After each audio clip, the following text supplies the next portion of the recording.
شروع اللہ کے پاک نام سے جس نے اس دنیا کو ہمارے لیے مسخر فرمایا۔ درود بر آقا نامدار حضرت محمد مصطفیٰ صلی اللہ علیہ وآلہ وسلم اور ان کی آل پر۔ اس کی چپکی بھی لاکھ تفسیریں، اس کی چپکی بھی لاکھ تفسیریں، میرا سارا کلام بے معنی۔ اسلامی تصوف میں جہاں تقوی اور پرہیزگاری کو بہت بلند مقام حاصل ہے، وہیں ایک اور نہایت اہم روحانی کیفیت ہے جسے ورع کہتے ہیں۔ ورع کا تعلق نہ صرف ظاہری اعمال سے ہے بلکہ دل کی گہرائیوں، نیتوں اور باطنی صفائی یا پاکیزگی سے بھی ہے۔ آج کی ویڈیو میں ہم جانیں گے ورع کیا ہے، اس کی اقسام کیا ہیں اور صوفیہ کرام نے اس بارے میں کیا تعلیمات دی ہیں۔ تو ہمارے ساتھ جڑے رہیں ویڈیو کے آخر تک۔ ورع عربی زبان کا لفظ ہے جس کا مطلب ہے پرہیز، محتاط رویہ اختیار کرنا، اور اس کے دوسرے معنی یہ بھی آتے ہیں زہد، غلطی سے ڈرنا اور پارسائی کے۔ تصوف میں ورع کیا ہے؟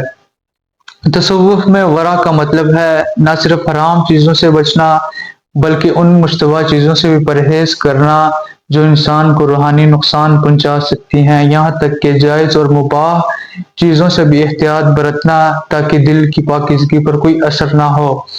ورع اور تقوی میں فرق۔ اور ورع اور تقوی میں فرق یہ ہے کہ تقوی کا مطلب ہے حرام اور گناہوں سے بچنا، یہ شریعت کے مطابق زندگی گزارنے کا بنیادی اصول ہے۔ آپ سب کو بھی اس کے بارے میں علم ہوگا تقوی کیا ہے۔ لیکن ورع کیا ہے؟ ورع تقوی سے اگلا درجہ ہے۔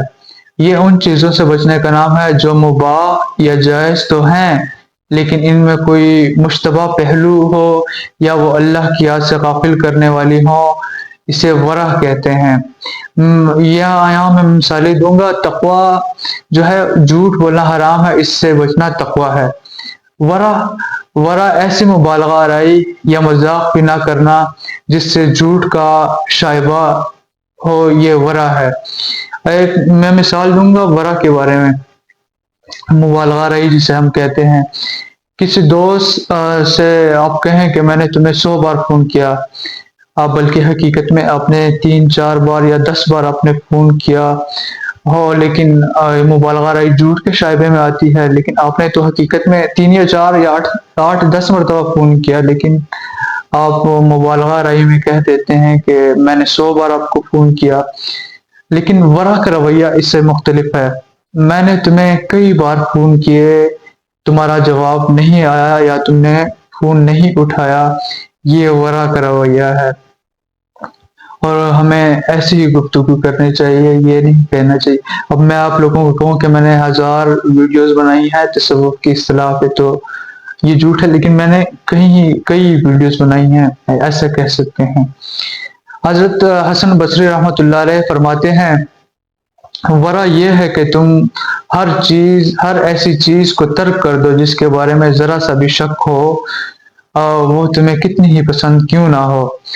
ورع کیسے اختیار کی جائے، اس پہ آتے ہیں۔ ورع مشکوک کمائی سے پرہیز کرنا، فضول گفتگو سے اجتناب، دل کی صفائی۔ فضول گفتگو سے اجتناب اس لیے جب ہم زیادہ بولتے ہیں منہ سے کوئی نہ کوئی ایسا لفظ نکل آتا ہے کہ وہ جھوٹ کے زمرے میں آ جاتا ہے، جھوٹ کے مشابہ ہو جاتا ہے۔ ورع تقوی سے آگے کا سفر ہے جہاں انسان ہر مشکوک چیز سے بچتا ہے جو اللہ کو دل سے غافل کر دے۔ تو جب سالک پیر طریقت کے پاس آتا ہے تو پیر طریقت اسے سب سے پہلے یہی سکھاتا ہے کہ ورع کو اختیار کرو۔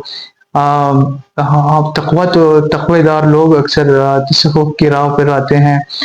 تو ورع کی اقسام کیا ہیں، ہم اس پر کل بات کریں گے۔ اب ویڈیو کا اختتام اس خوبصورت بات کے ساتھ، ہدایت ان کا دروازہ کھٹکھٹاتی ہے، جو ہدایت کے طلبگار ہوں۔ اگلی ویڈیو تک کے لیے اجازت چاہوں گا۔ اللہ حافظ۔